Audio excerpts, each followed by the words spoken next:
And there's also another importance for this, especially for us here in the United States, and the importance is that the British accrue some debt from this, as do the French, of course, and the British will have a debt that they then need to pay off, and Parliament decides that they will pay off this debt by taxing the residents of the North American colonies, as well as other things, but that's one way that they'll pay off the debt.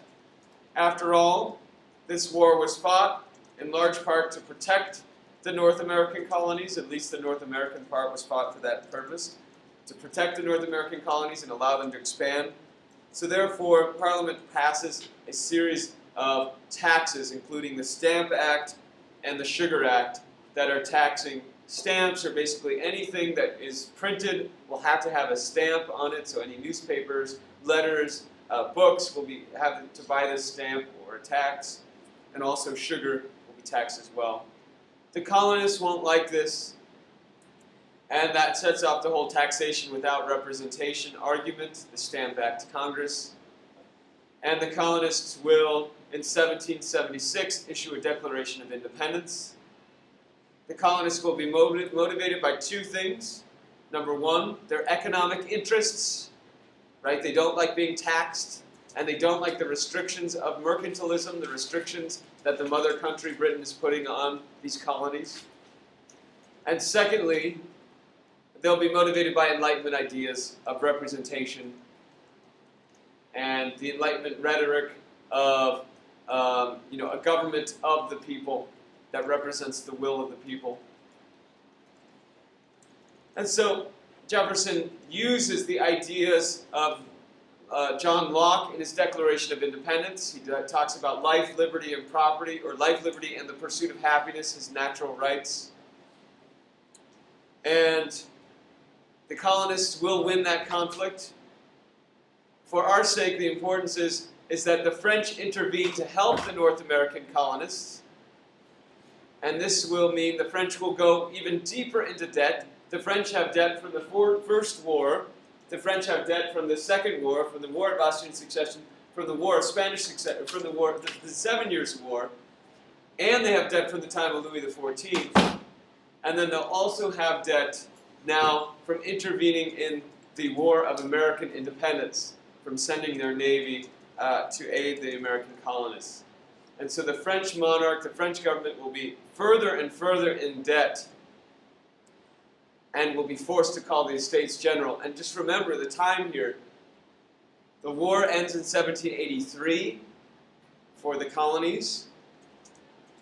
And in 1789 we have the beginning of the French Revolution.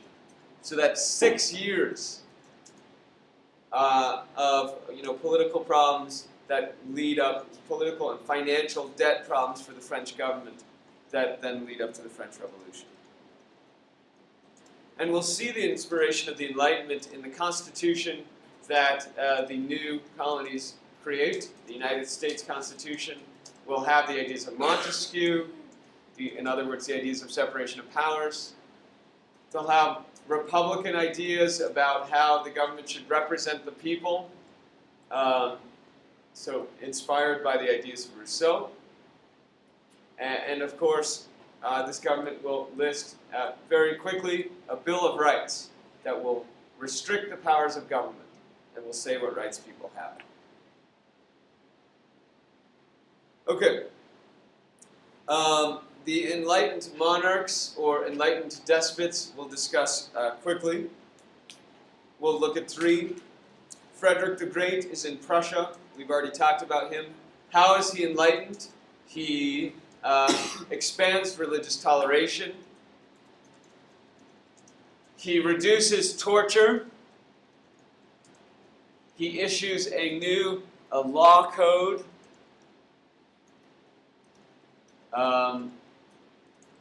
Plus, he's very enlightened in that he supports the arts, he supports science, he's very in support of dialogue and discussion. So, for example, his very close friend is Voltaire, who actually lives with Frederick for a while at his residence.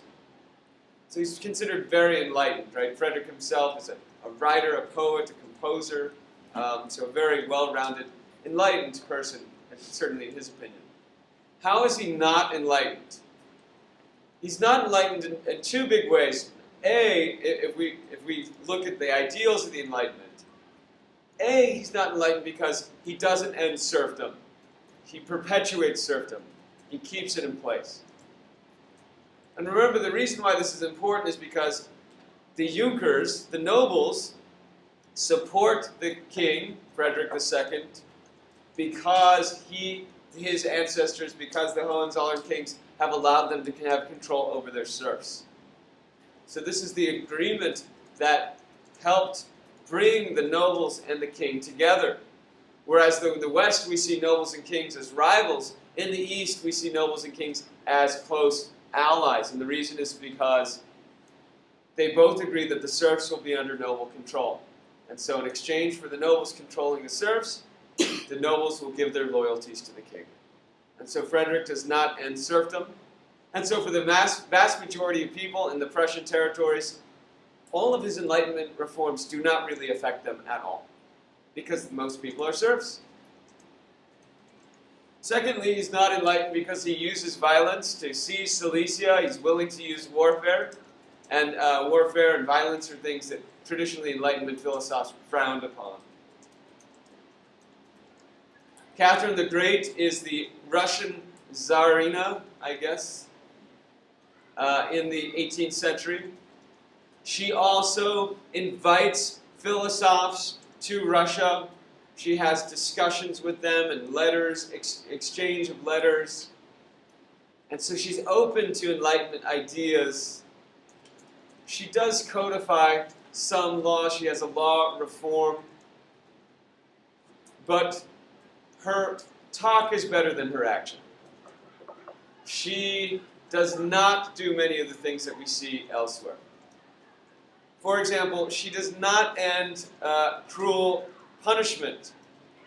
In fact, she brutally suppresses a peasant rebellion known as Pugachev's Rebellion.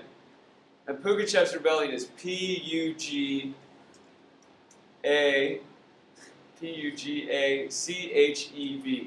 Pugachev is the leader of this serf uprising, and it is violent, and it's violently suppressed.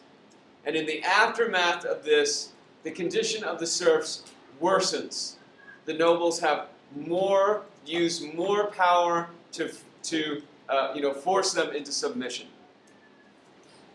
So the conditions of the serfs worsens under her leadership. She does not end, the use of torture or the use of capital punishment. She quite famously says, I think something along the lines of, these Enlightenment ideas are good, but I'd actually like to see you use them to rule, she says to one of the philosophers. It's like, these are good in theory, but if you're actually going to rule this country, you need to actually use force once in a while. Joseph II perhaps goes the farthest in terms of Enlightenment changes. He expands religious toleration. He codifies the laws. He has universal laws that apply to everyone. He ends serfdom. And he also ends cruel punishment, if I didn't say that yet. But Joseph II's reforms are so drastic, so quick, that many of them do not stick after he dies. And so, for example, serfdom is abolished under his tenure, but it's established in many areas after he dies.